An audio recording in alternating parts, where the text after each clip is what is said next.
the Heat Summer League team in Vegas looked the same as it did when they were in the California Classic San Francisco. The only difference this time around is they had Marcus Garrett added to the team, who came off the bench in this game. And I'm not so sure he'll be coming off the bench again across this Vegas little tenure. He's the guy that basically stood out more than anybody else, even if you're not looking at a box score. I know Michael Mulder was probably the leading scorer in this game.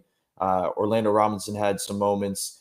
Some other guys kind of stood out in different ways, but Marcus Garrett was the guy that got Heat players on their feet, got Heat coaching staff on their feet defensively, and he's the guy that stood out and looked like a clear-cut NBA player. So I just want to go through a few plays that we saw on the offensive end and the defensive end. The first play, we knew about Marcus Garrett defensively last summer league, just what he could do. The only knock was that the reason he didn't get drafted is what his jumper would actually look like, how it would translate. I'll say the first shot of the game for him looks like he's been working on it in the past, just after the injury, throughout the injury. Looks like it's paying off because it looks like it's just a little bit more pure. It gets right on the left wing, goes up. Obviously, it's a wide open, slow. You can't really tell in an NBA level, but being able to just knock that jumper down, a wide open jumper, that's going to be crucial just for him to kind of balance out his defensive abilities. Now, immediately in the game, picks up full court. We saw a lot of this in this game.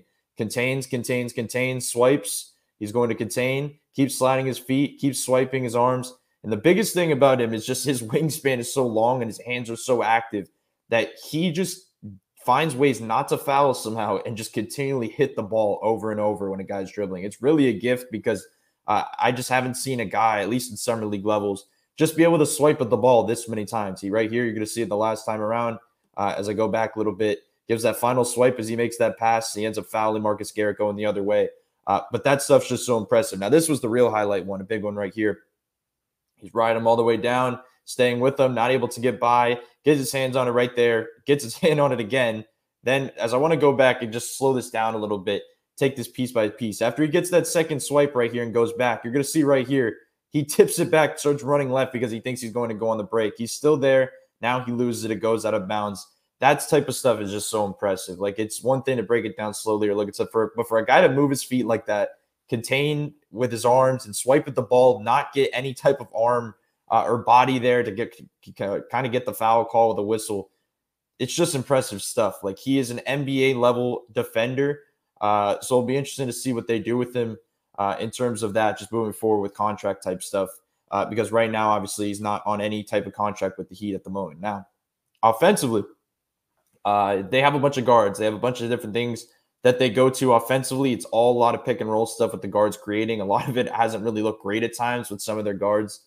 Marcus Garrett has controlled things offensively for this team, at least in this game specifically. Running pick and rolls, there was control. This first pick and roll I'm going to show right now, you're going to see the screen come up right now.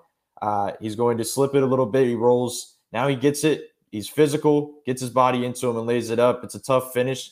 But the thing about it is, like I just used the word physical, he's a physical offensive player. Just like he's physical defensively, he's physical offensively. If he feels he has a size advantage, which is not going to be often, he's going to use his body enough to kind of flick it up in a certain way, and that's what he does in that play.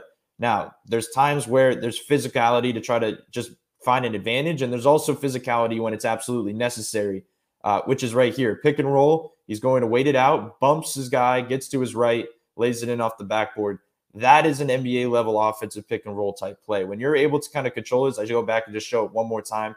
When you're able to get the ball and give that bump after your defender's recovering right there, that is just a guy that's been through Heat training camp, a guy that's been through with them throughout the season. It's a guy that's been developing behind the scenes because we'll see what they elect to do with him contract-wise.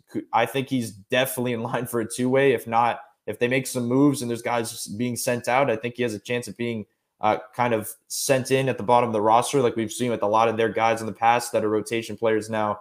But either way, Marcus Garrett is going to be in a Heat uniform because they have to lock this guy up because he locks other people up, just to say it frankly.